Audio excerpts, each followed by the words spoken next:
क्या आपका भी एक अंडकोश दूसरे से छोटा या बड़ा दिखाई देता है या हाथ लगाने पर ऐसा लगता है कि एक साइड का टेस्टिकल भारी या सूजा हुआ है? क्या यह नॉर्मल है या फिर वेरिकोसिल हाइड्रोसिल जैसी प्रॉब्लम का संकेत हो सकता है? अगर आपके मन में भी यह सवाल है तो यह वीडियो आपके लिए है। हेलो एंड नमस्कार, मैं डॉक्टर हिमांशु पराशर भारत होम्योपैथी में आप सभी का स्वागत करता हूं। आज मैं आपको बताऊंगा कि एक टेस्टिकल का छोटा बड़ा होना कब नॉर्मल होता है और किन कंडीशन में आपको तुरंत डॉक्टर से कंसल्ट करना चाहिए। सबसे पहले एक बात समझ लीजिए कि ज्यादातर पुरुष में दोनों टेस्टिकल बिल्कुल एक जैसे नहीं होते हैं। कई लोगों में लेफ्ट टेस्टिकल थोड़ा नीचे और थोड़ा बड़ा दिखाई देता है, जबकि राइट टेस्टिकल थोड़ा ऊपर रहता है। यह एक नॉर्मल बॉडी वेरिएशन हो सकता है और अगर साइज में बहुत ज़्यादा फर्क नहीं है तो आमतौर पर घबराने की कोई ज़रूरत नहीं होती। लेकिन अगर अचानक किसी एक टेस्टिकल का साइज बढ़ने लगे, छोटा होने लगे, दर्द रहने लगे या हाथ लगाने पे नसों का गुच्छा महसूस होने लगे तो इसे बिल्कुल इग्नोर नहीं करना चाहिए। पहला कारण है वेरिकोसिल। वेरिकोसिल में टेस्टिकल की वेन्स बड़ी हो जाती है जिससे ब्लड फ्लो प्रभावित होता है। अगर लंबे समय तक यह प्रॉब्लम बनी रहती है तो टेस्टिकल को सही न्यूट्रिशन और ऑक्सीजन नहीं मिल पाता है। ऐसे कुछ मामलों में प्रभावित टेस्टिकल का साइज धीरे धीरे कम होने लग सकता है, जिससे टेस्टिकुलर एट्रोफी कहा जाता है।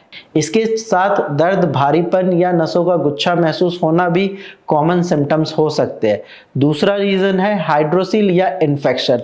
अगर टेस्टिकल का साइज अचानक बड़ा दिखाई दे रहा है और इसका कारण हाइड्रोसिल हो सकता है। हाइड्रोसिल में टेस्टिकल के आसपास फ्लूइड कलेक्ट हो जाते हैं जिससे सूजन और भारीपन हो सकता है।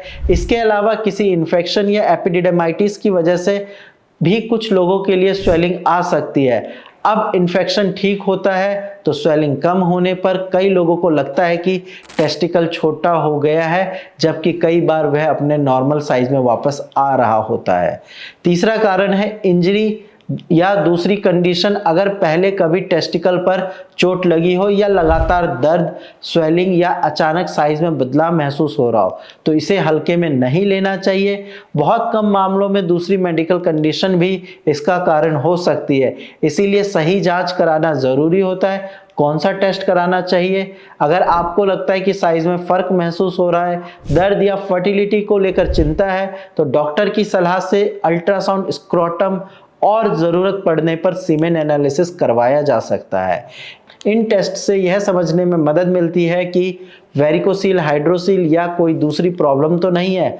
अगर आपकी भी रिपोर्ट में वेरिकोसिल, हाइड्रोसिल या कोई टेस्टिकुलर प्रॉब्लम आई है तो घबराना नहीं है। सही समय पर डायग्नोसिस और सही ट्रीटमेंट लेना सबसे ज़रूरी होता है। अगर आप अपनी रिपोर्ट्स दिखाकर सही गाइडेंस लेना चाहते हैं तो नीचे दिए गए नंबर पर अपनी रिपोर्ट्स मेरी टीम के साथ शेयर करें।